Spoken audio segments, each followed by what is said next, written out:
Hello, hello, hello. Good morning. What's up sa inyo mga kababayan ko? At ito po si Kois TV at magbibigay tayo ng konting update dito ngayon sa Maynila. No? Dito tayo ngayon sa Recto Avenue at ito yung kasalukuyang daloy ng traffic rito. No? Ito at tutungo tayo sa Divisoria para makita yung sitwasyon doon ng pagbabago nung marami pang nung hindi pa si Mayor Isko ang nakaupo. No? So dito tayo sa Rizal Avenue ngayon ano. Ayan, yan, yan. Makikita nyo yung sa may rin yan. Oh. So papunta na tayo ng Tutuban Center. Daanan natin. Kita nyo, luwag. Ano? Luwag nga. So dati, ang hirap dumaan dyan. Yung mga jeep dyan, maya nagbababa, sakay. Tapos yung mga nagtitinda rin. Hindi naman ganami nagtitinda dyan na siksikan, banda doon pa sa dulo. Pero dito mahirap na rin, matraffic na rin talaga yung ganitong oras. Yan yung mga balagbag na mga parking ng motor, nandyan na rin yan. Yan, kung makikita nyo, no? Napakaluwag. Napakasarap bumiyahe. At talagang dire-diretso na yung takbo mo, hindi na yung maya ka hinto. Sa mga nagtatawiran, may mga dalang paninda. Ito, no? Napakaganda na ang lugar na ito. Dito papunta na tayo ng Divisoria. Ito yung 168 shopping mall ano. Itong dinadaanan natin yan. So yan oh, kung makikita nyo, napakuluwag at hindi na yung hassle na maya ka na lang usad ng sasakyan mo.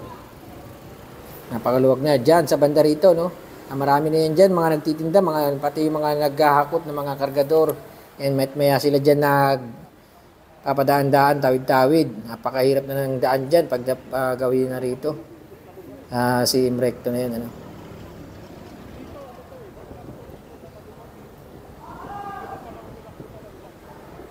So, update lang tayo rito. No? Bigay lang ko sa inyo ng update ngayong araw na ito. Quick update lang tayo sa lugar ito. Oh, ang luwag, di ba? Ang sarap dumaan. Ngayon nga lang, hahanapin mo na ngayon yung mga suki mo na nasa mga gilid-gilid dati. Kung nasaan na sila napunta. Pero at least, mas may okay naman tong ganito. Hindi hassle sa biyahe. Na dati, itong part na to talaga, napakasiksikan na ng jeep dyan. Abot doon sa dulo. So, ayan, no? O, kung makikita nyo yung mga barrier na yan na bakal. No? Mga bagong pintura. Meron pong nagpipintura ngayon dyan.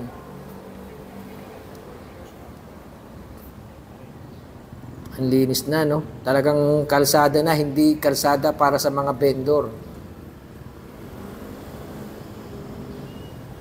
Dati, ang dami dyan, mga kariton, nakapila na yan, pati mga jeep, dyan sa kabilang side na yan, yung sa gawing kanan na yan. Dami dyan mga paninda dyan, kahit ganyang oras. Ito yung sinasabi nilang pagbabago, pagkaupo ni Mayor Isko. Talaga naman nangyari naman talaga, no? Yung sa isang napanood kong vlog, kung kaninong vlog ba yun, sabi pa ng nanay, mangiyak-ngiyak pa siya kasi sabi niya, minajig daw ni Isko, ni Mayor Isko, ang Maynila. Binago talaga. Totoo naman, makikita nyo naman, ano? Napakaluwag. Ayan, ang kahabaan ng same recto, no? Pakaganda. Hindi ka na parang maiinip sa biyahe mo na, parang mabubuisit ka. Eh nga sa dami ng tao. Kaya pasukin natin itong mga street na to, no? Kung saan pa rito yung umayos yung lugar.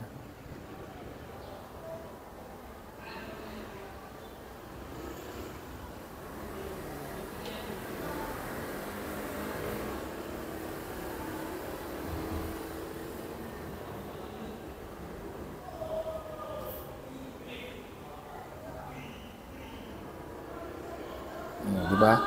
Kahit pa paano, hindi na masyadong siksikan sa mga part nito ng mga parking.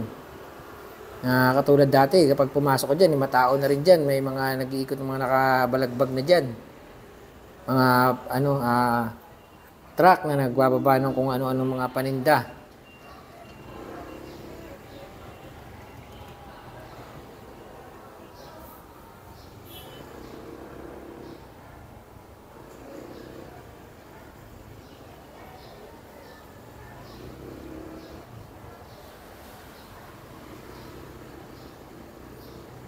Ayan. Talagang maayos na.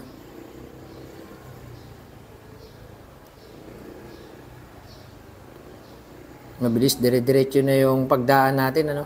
Hindi na siya ma-hassle sa pagbiyahe. Yan ang sinasabi ko na kaibahan ng nakaupo sa nagdaang administrasyon ng pamahalaang Maynila. Totoo na yung sinasabi na may gobyerno na ngayon sa Maynila. Yan ang sinasabi lagi ni Mayor Isko.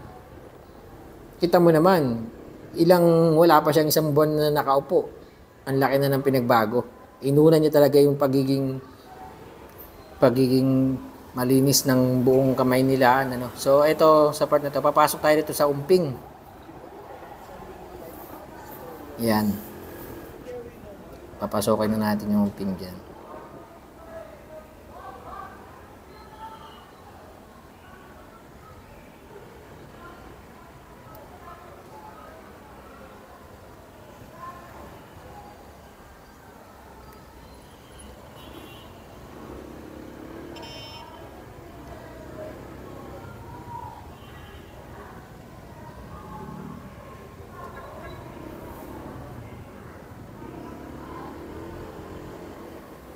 Titignan natin dito kung ano pa yung mga street nila na maganda yung daanan, yung hindi siksik.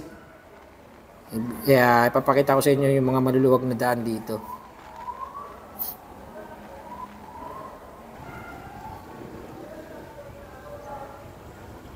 Sa Wanluno.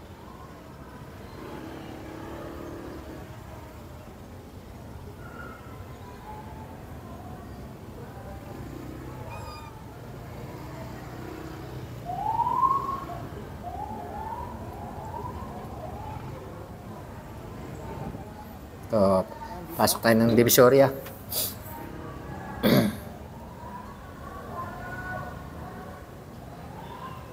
Ito, try natin kasi nakita ko mukhang matao rito sa lugar na to. Try lang natin na kung kaya yung motor makapasok dito.